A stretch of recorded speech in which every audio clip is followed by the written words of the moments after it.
Okay, hello everybody. So this presentation is about identifying the triggers in persuasive technology and persuasive games. And I'm the co-founder of PlayMoolah. This thesis that I did back in 2010 actually spun off into a company. So prior to deciding on this topic, I decided, hey, let's explore games for children to see how, we could use some of these good behaviors in persuasive technology to persuade some kind of savings in their, money management habits. So this is me. This is when I was 6 or 7. And I think from a very personal perspective, you must be wondering, why did I put up this picture? And I think what brought me back to starting this company was looking at, why was it that my parents taught me at a young age? And if I take all of us back, to when we were 6 and 7, just, imagine at that front, what was it that your parents actually taught you about money management? And to my horror, mom and dad didn't teach me too much. They just taught me to save. Sorry, mom and dad. But through this experience of exploring, the other valuable lessons in money management, I kind of uncovered that there was much more than just savings. And that led me down this path, to then pursue this company as a whole. So probably just to give a little bit of a backstory of, the purpose of this research. When I first started this company, when I looked at, the research that was out there, one that was very, very particular, that was particularly very powerful was what B.J. Fogg designed for. So he had a theory, he called it persuasive technology, and at the heart of it, how do we use computers to design for behavioral change and action? So this is a Stanford professor in the US, and that was actually one of the foundations of our early development of our product, PlayMoolah.com. And what he then designed for was, he said in his theory that there is something called triggers, which I'll go into more today to share with you how these triggers actually affect the way we make decisions in games. And so hopefully in this study I can share a little bit about as well how is it that players are able to articulate the lessons that they've learned through these games that I will share with you, and then take action in savings and money management. So going a little bit deeper, why is this research important? We realize that if you look at the United States being one of the largest countries in the world and actually having the highest level of consumer debt, you realize that, why is this actually really happening? And at the heart of it, a very fundamental element, which is the notion of savings, is not necessarily being taught or, passed down to young kids at a young age. And this has an effect on the way that, Americans and young children would eventually spend money in the long run.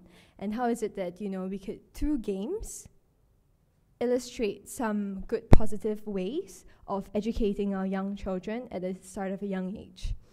And so if we look at the foundations, these were the two particular foundations that I looked at for this research. So one being persuasive technology, as I've mentioned to you, and the other being persuasive games. So these are two very different researchers in the field, and having very varied perspectives about persuasive technology and persuasive games. And so I was very inspired when I looked at persuasive technology, in that it is kind of a combination between persuasion and computers. And one of the very interesting things about what B.J. Fogg mentions is that at the heart of it, behind persuasive technology and persuasive game, is an inherent intent from the designer to be actually designing for specific types of behavioral action. So if you look at the different games that we have today, some games, as a designer, you intentionally design it for it to be really, really fun. And by meanings of fun, it could be, through violence, should be killing, So that's just an example of that. In other ways, just to highlight a little bit about what persuasive games is. So B.J. Fogg, Ian Bogost, the professor behind persuasive games, designs this as the ability to utilize gameplay to represent arguments to change opinions, actions, and behaviors. And according to Bogost, these arguments are not through words or images, but through rules of play authored in the code.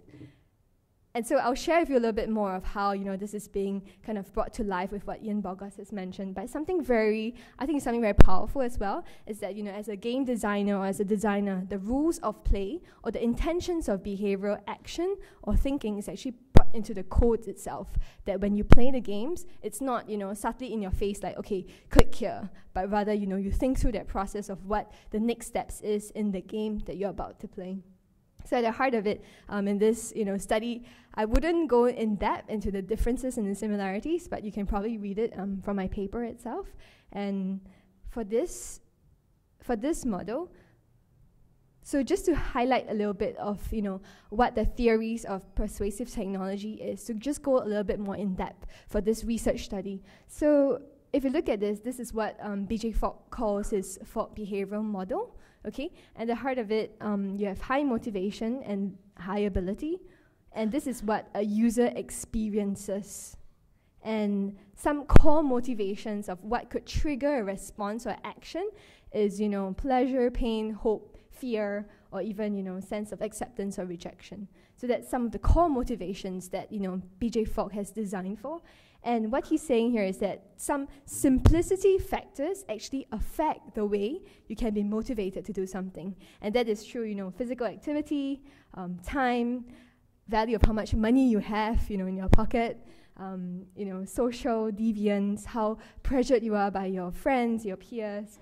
And, what this does in this model is that he points out something very, very powerful, which is that at the heart of this FBM, triggers are prompts, cues, or call to actions.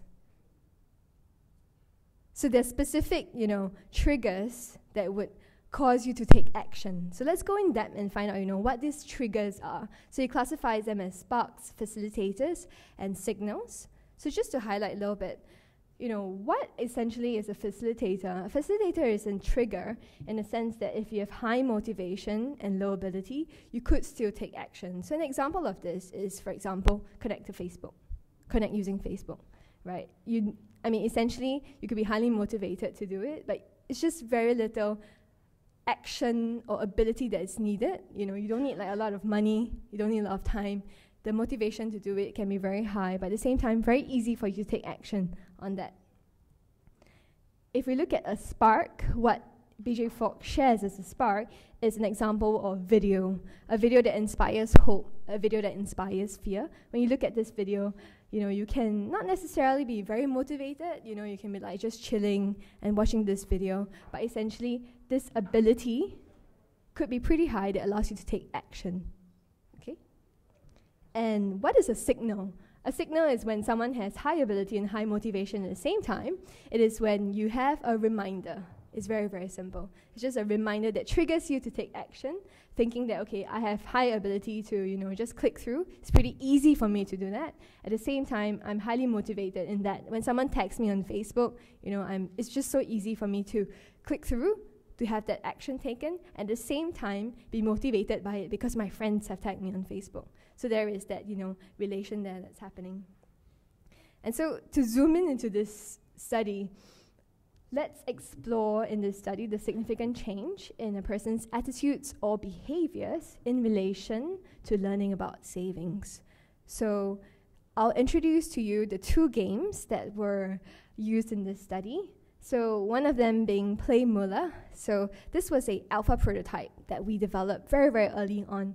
And it encompasses, a very simple goal-setting mechanism where we break down the steps of saving, bit by bit. What is your goal? How much do you need to save up for a goal? How much money do you need? And how much time do you need to save up for this particular goal? So this is the example of what I call persuasive tool, where in B.J. Fogg's, research, he says, can we introduce the concept of a tunneling approach to your user? So it's a very singular activity at every step of the way, where you take one small action at a time to reach, your goal.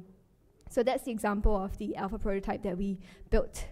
And this is, what Ian Bogost himself designed for, which is called Debt Ski. So this was a game targeted at college students commissioned by MTVU.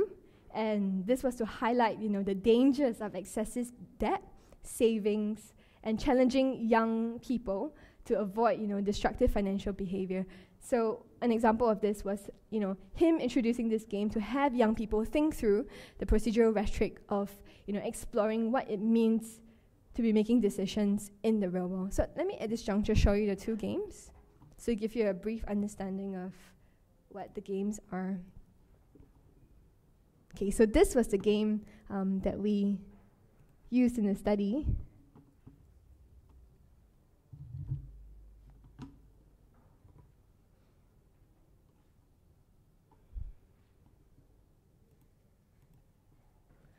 Okay, so how do I play it? Very simple. So as part of this game, to educate the young people about the different aspects of money management and financial education, Ian Bogas actually suggests that, okay, there are specific necessities within your daily life that you have to kind of meet. And these are the basic necessities that you have to, kind of collect over time.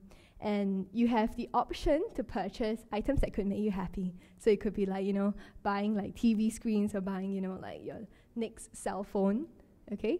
And at the same time, there could be unexpected, expenses. Like, for example, you falling ill, quote unquote, this being in the real world. And these are unexpected tsunamis that could force you to actually have to pay off, certain sets of amount to solve that.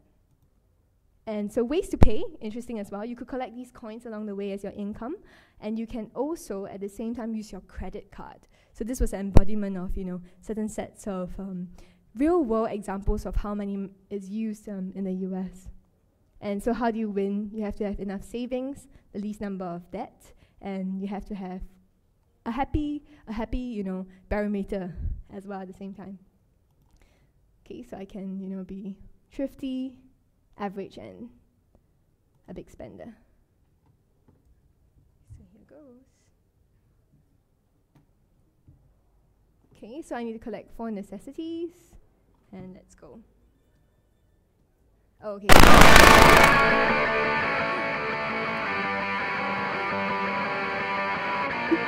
So I can pay with my savings at the same time.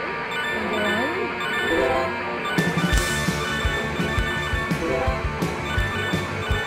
More necessities, get more income.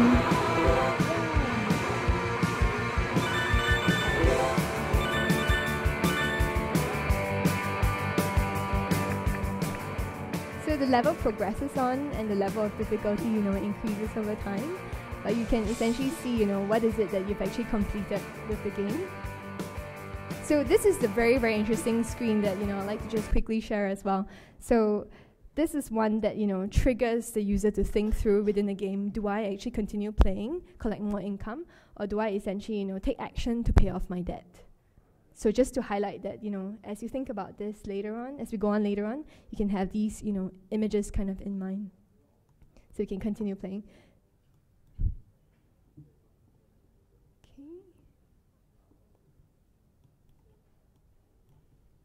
So just to show you the other game, PlayMoolah, that we've developed, this that we have today is not the alpha prototype already. It's kind of gone into live mode, so I apologize. But it still holds the essence of, the elements of persuasive technology in this process. So we take kids through the process of setting a savings goal here. And what we do is that we tunnel them through the process of reflecting on what their savings goal is. So for example, my saving goal is an iPad. Okay, why do I want it? Okay. And so the data gets pulled from Amazon here. And what we do here is we break down the steps for achieving that savings goal.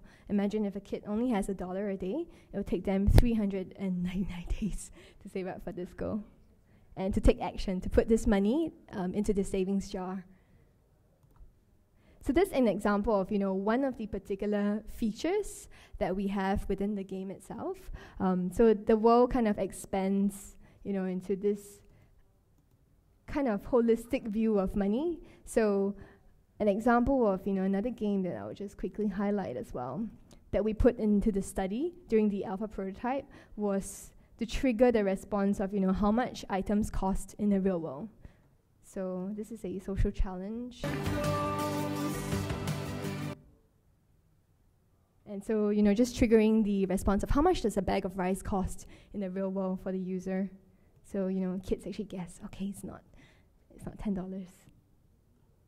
How much does a house cost in the real world? So these were examples of triggers within the game that some of our respondents actually picked out. Okay, so going back to the study.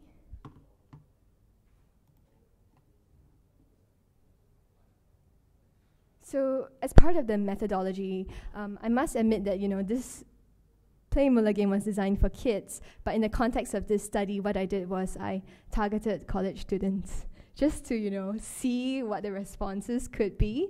And because it was a very early stage of, the initial development of the game, we thought, hey, let's just put it out to test and see what we could actually learn from this process. So we actually targeted, tertiary students, 18 and up, from across the National University of Singapore. And qualitative surveys were administered to the subjects at the end of every game that they played. So that was one of the methods that we used. And particularly within this, qualitative survey, we wanted to find out if they have learned from the game and whether there were factors that were relevant to the levels of fun, interest and motivation and ability that could, give us some perspective to see whether there were any learnings in, savings in this game. And what we did later on was we also employed a qualitative interview to actually ask the respondents, did you guys find that, was there any, triggers within these two games that you saw that, caused you to think about your money management habits or even caused you to think about, the need to save? And what we did later on was, this was actually not planned as part of the initial method with my professor. We decided that looking at the data, we said, okay, let's employ a longitudinal study. Let's call up the respondents a week later and see what happens, in this process. Did we learn anything from them? And I'll share with you that the results were very, very surprising for me as well. So hold on tight to that.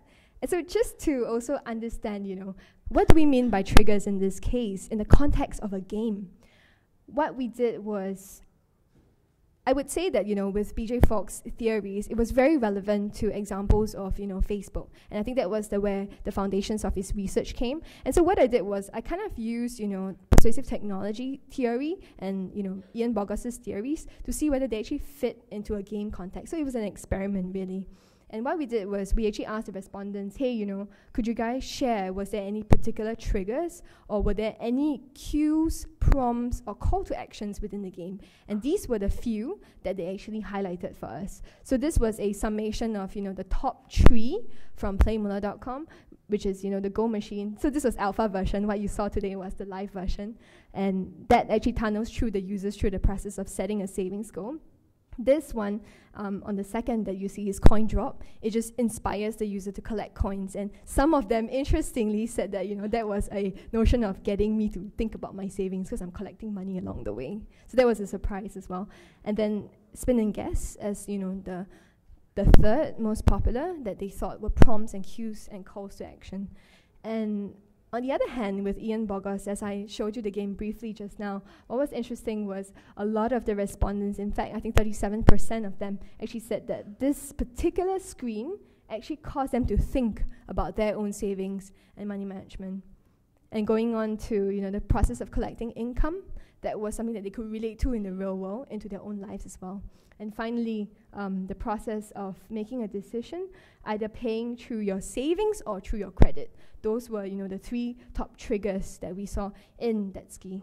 So let's talk a little bit about the results, that we got. So some of the research questions that I explored was, can players learn about savings through persuasive technology and games? Because, realize that, again, like I mentioned, the theories that we've applied here is not necessarily in the context of games per se, but we extracted some of these to see whether they were actually applicable.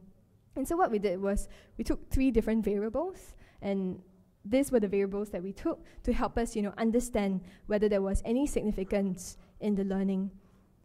And we found that there was statistical significance between fun in games and learning about savings. And this was interesting because fun and learning were known to be positively related in educational games, and at least for specific factual knowledge, and positively related in educational games. Given this educational content that is well integrated into the gameplay, we thought that, hey, this could be an example of the players actually learning about savings in this process. So the second question that we pursued was what triggers in persuasive technology and games persuaded players to learn and to save. And these were what we found. So there were 2 variables. And these variables were used to assess if there was sufficient motivation and ability. So going back to the initial fault behavioral model. And so the level of motivation to save up after playing both games versus, the user's ability as to how easy it was for them to save up after playing both games. Interestingly, we found that, when we did a correlation test, we measured that there was a correlation between easy to save within the game and that the players were motivated to save in this game. And I think at this juncture, what I've kind of extrapolated in the study was that it's actually extremely hard. It was very difficult to define which particular in-game features were highly relevant to Spark Facilitator and Signal. And I think on a very high level, we could identify some of these features as triggers that prompt the users to think about it, but to classify them specifically for Spark Facilitator and Trigger and Signal, that was the part that, it became a little bit hard. But let's go on, to see what else we have actually learned in this process. And so just to go again, in relation to the specific triggers, as I mentioned before, 47.6% of our respondents actually highlighted that the Go machine was what caused them to think about savings. And at the same time, some of the respondents shared that the choice of the trigger within PlayMoolah, actually allowing them to have a goal to work towards it, gives you the motivation actually to work for it. So it kind of tackles, BJ Fogg's FBM again, that there was some kind of motivation that was triggered in this process for the users. And similarly with Ian Bogos's Dead Ski, what we saw was that 35.7% of the respondents agreed that there were similar triggers in persuading them to save. So that was the screen that you saw previously. Okay. And so after learning from these 2 research questions, we pursued a little bit further. What triggers in persuasive technology and persuasive games were actually useful in persuading users to save? And so this was some of the respondents that we got. For game 2, which was PlayMoolah, the game was more realistic, and the top 3 features, informational video, goal setting, small steps to achieve goal, were important in showing the why and how to save. And the goal setting feature was the only feature that made me compelled to save and want to achieve my goals and to accomplish the target and mission set. So it was an example of how they felt after playing the game. At the same time, what we did was we asked the similar players who had a go at Dead Ski, and what was interesting here was that they found the challenge and difficulty could have added, to the limited persuasive nature. But one, again, can argue that the level of difficulty, as, highlighted by some of our users, were actually means of showcasing how this was in the real world. That it was not that easy to save money, in the real world as well, but they had that correlation actually being drawn to as they were playing the game, even though it was just kind of a game. And that was actually interesting for us. On the other hand, we had different respondents respond differently, and some of them actually said that Dead Ski was merely a game, and they found that they could not remember the equations that were proposed during the game. So there were 2 varying, schools of thought in this process.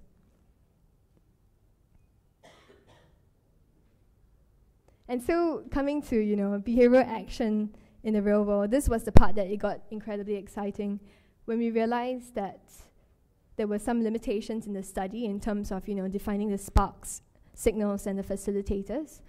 We then decided, to actually conduct the longitudinal study and find out from our respondents how they actually felt during that process.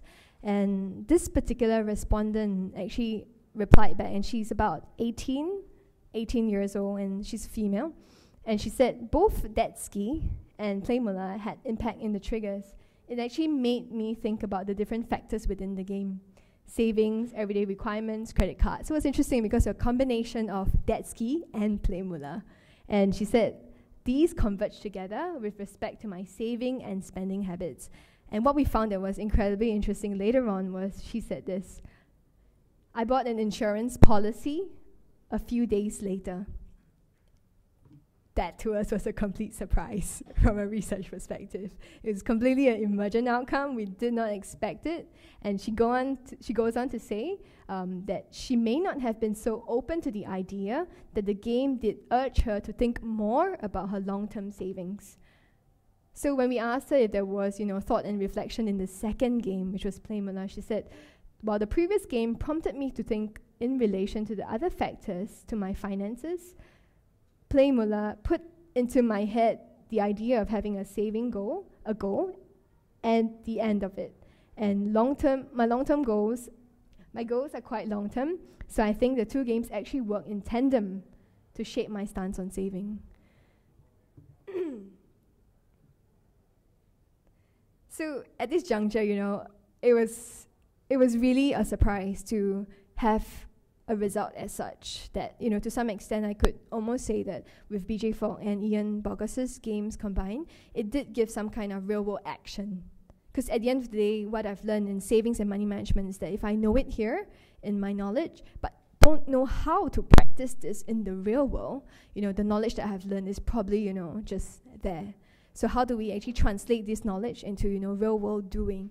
So I think that this combination of these two top features actually helped us to shape our understanding of what the users could think, could trigger them to take action.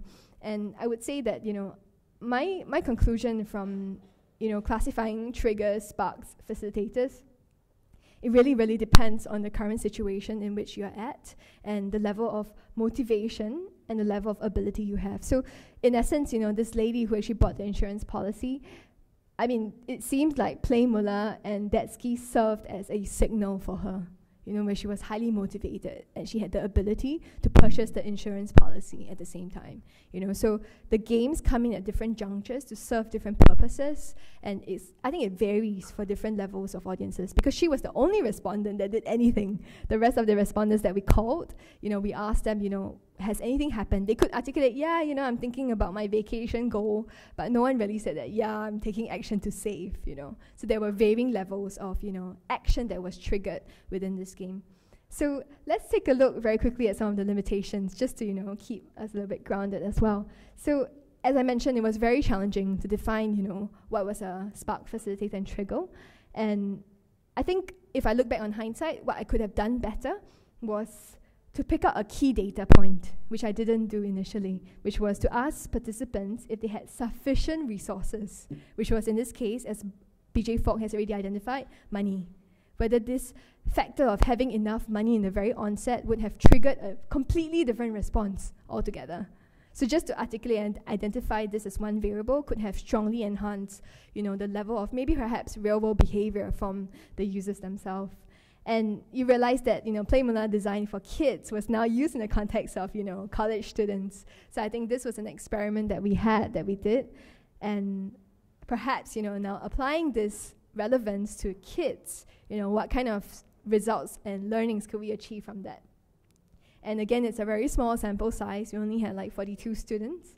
And again, I think very importantly as well, the cultural relevance and association to money matters a lot, because, I think like with Detsky, Ian Bogost really designed this truly for the US. And again, if you talk about credit and accessing your credit or blowing your credit card, I think, with some of our respondents, they were like, I don't blow my credit card.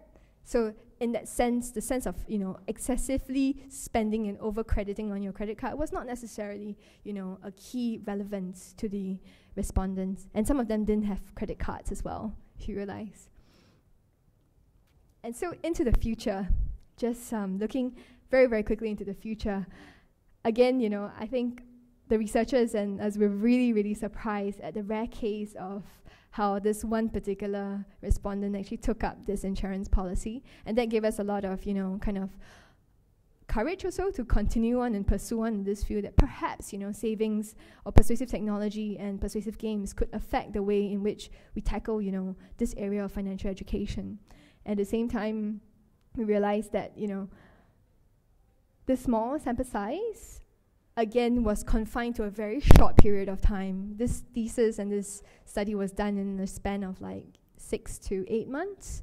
And the longitudinal study that we conducted was 1 week after the study. So perhaps, if we had, checked in maybe 5 days earlier, or maybe, like 2 months later, it would have a completely different result. It would have been interesting to follow up with this lady as well.